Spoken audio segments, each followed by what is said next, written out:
بسم اللہ الرحمن الرحیم۔ اللہم صلی علی محمد وعلی آل محمد کما صلیت علی ابراہیم وعلی آل ابراہیم انک حمید مجید۔ رب اشرح لی صدری ویسر لی امری واحلل عقدۃ من لسانی یفقہوا قولی۔ شروع کرتا ہوں اللہ کے نام سے جو بہت بڑا مہربان نہایت رحم کرنے والا ہے۔ آج کا ہمارے موضوع ہے ایک سنت جس کو داڑھی کہتے ہیں۔ جو بھی اس میں حق کی بات ہوگی وہ میری اللہ سبحانہ و تعالیٰ کی طرف سے ہوگی، اور جو غلطی ہوگی وہ میری اور شیطان کی طرف سے ہوگی۔ آپ میری تقریر کے موضوع پر دھیان دیں اور اس کو سمجھنے کی کوشش کریں۔ ہمارے حضور نے جتنے بھی کام دنیا میں کیے، جو بھی عمل کیے، ان کو سنت کہتے ہیں۔ ان میں کچھ احکام اللہ سبحانہ و تعالیٰ کی طرف سے تھے جن کو آپ صلی اللہ علیہ وسلم نے عمل کیا، اور امت کو بھی ان کاموں کو کرنے کا حکم دیا جو ہم پر فرض کہلائے۔ باقی جو کام آپ صلی اللہ علیہ وسلم نے اپنی خود عمل کیے یا جن کو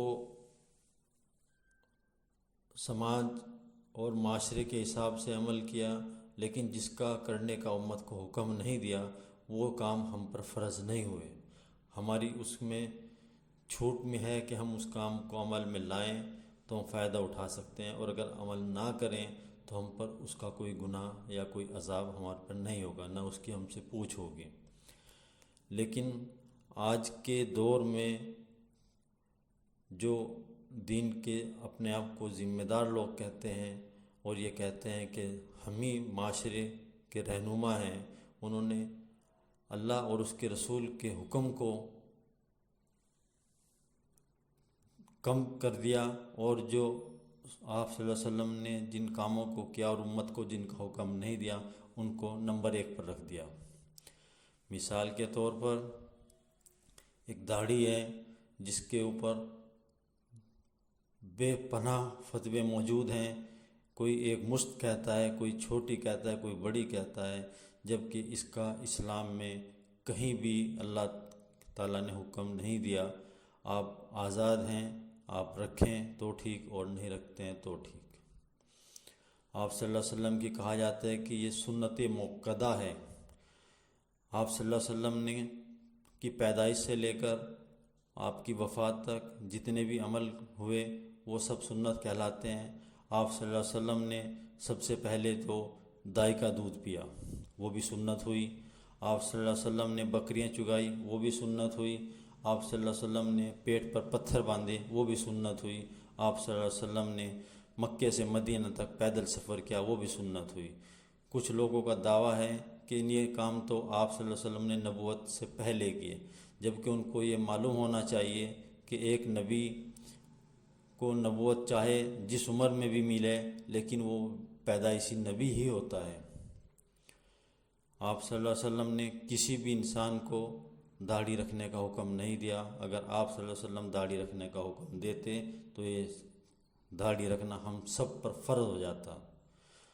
جب ہم نبی کریم صلی اللہ علیہ وسلم کے دور کے مسلمانوں کے اوپر غور و فکر کرتے ہیں تو ہمیں پتہ چلتا ہے کہ ایک بھی صحابی نے اسلام قبول کرنے کے بعد نہ تو اپنی شکل بدلی، نہ اپنا لباس بدلا، نہ اپنا نام بدلا۔ صرف انہوں نے اپنے کردار میں تبدیلی لائے۔ جو غلط کام وہ پہلے کیا کرتے تھے ان تمام صحابہ کرام نے ان کو چھوڑ کر ان کاموں کو کرنا شروع کر دیا جس کام کو اللہ کے نبی نے حکم دیا۔ آج ہم اپنے دور میں دیکھتے ہیں کہ ایک انسان اپنے آپ کو ایک اچھا مسلمان دکھانے کے لیے اپنی شکل بدلتا ہے، اپنا لباس بدلتا ہے، اپنا نام بدلتا ہے تاکہ مجھے مسلمان پہچانا جا سکے، مسلمانوں کے نام سے جانا جا سکے، جبکہ اللہ کے نزدیک نہ کوئی نام کی اہمیت ہے، نہ کسی کی شکل اللہ پوچھے گا، کہ نہ اللہ تعالیٰ اس کے لباس کو پوچھے گا۔ اللہ نے لباس کے بارے میں جتنا حکم دیا کہ آپ اچھا یا مندہ جیسا بھی لباس آپ پہنیں اپنے ستر کو چھپائیں۔ اللہ تبارک تعالیٰ ہمارے کردار کو دیکھے گا۔ آخرت میں اگر پوچھ ہوگی تو وہ کردار کی ہوگی۔ صحابہ اکرام نے اپنا کردار بنایا تو وہ بہترین قوم اور بہترین امت بن گئی۔ آج ہمارا کردار تو ہے نہیں، ہم نے اپنی شکل بدلنی شروع کر دی، اپنا لباس بدلنا شروع کر دیا اور اپنے نام بدلنے شروع کر دیے تاکہ ہم مسلمانوں کی لسٹ میں شامل ہو جائیں۔ ہم مسلمانوں کی لسٹ میں تو شامل ہو گئے، لیکن ہمارا نام اسلام کے دائرے سے باہر ہو گیا۔ تو ہمیں چاہیے کہ ہم اپنے کردار میں تبدیلی لائیں اور اپنا کردار اچھا بنائیں تاکہ لوگ ہمیں کردار سے جانیں، کردار سے ہماری پہچان کریں، نہ کہ ہماری شکل سے ہمیں پہچانا کریں۔ نبی کی اتنی ساری سنت ہیں جن پر ایک انسان کو عمل کرنا ناممکن ہے۔ آپ صلی اللہ علیہ وسلم کی پیدائش سے لے کر آپ کی وفات تک جتنے بھی عمل ہیں، آپ کا کھانا، آپ کا سونا، آپ کا چلنا، آپ کا پھرنا، آپ کا تجارت کرنا، اتنی ساری سنتیں ہیں۔ اگر وہ ساری سنتیں ہم پر فرض کر دی جاتی تو ہم عمل ہی نہیں کر سکتے تھے۔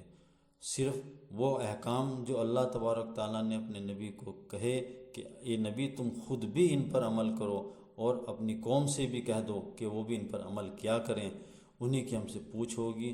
اور وہ تمام احکامات اللہ تبارک تعالیٰ نے اپنی پاک کتاب قرآن مجید کے اندر ہمیں بتا دیے، جن میں ہم پہ نماز کا فرض کرنا، ہم پر روزے کا فرض ہونا، ہم پر مال ہونے پر زکوٰۃ کا ادا کرنا، اور اپنے پڑوسیوں کے ساتھ حسن سلوک کرنا، اپنے ماں باپ کے ساتھ حسن سلوک کرنا، رشتہ داروں کو خرچ سے مدد دینا، اپنی شرمگاہوں کی حفاظت کرنا، اور جتنے بھی احکام اللہ تبارک تعالیٰ نے اپنے نبی کو بتایا کہ یہ سارے احکام تم اپنی امت کو پہنچا دو اور خود بھی ان پر عمل کرو۔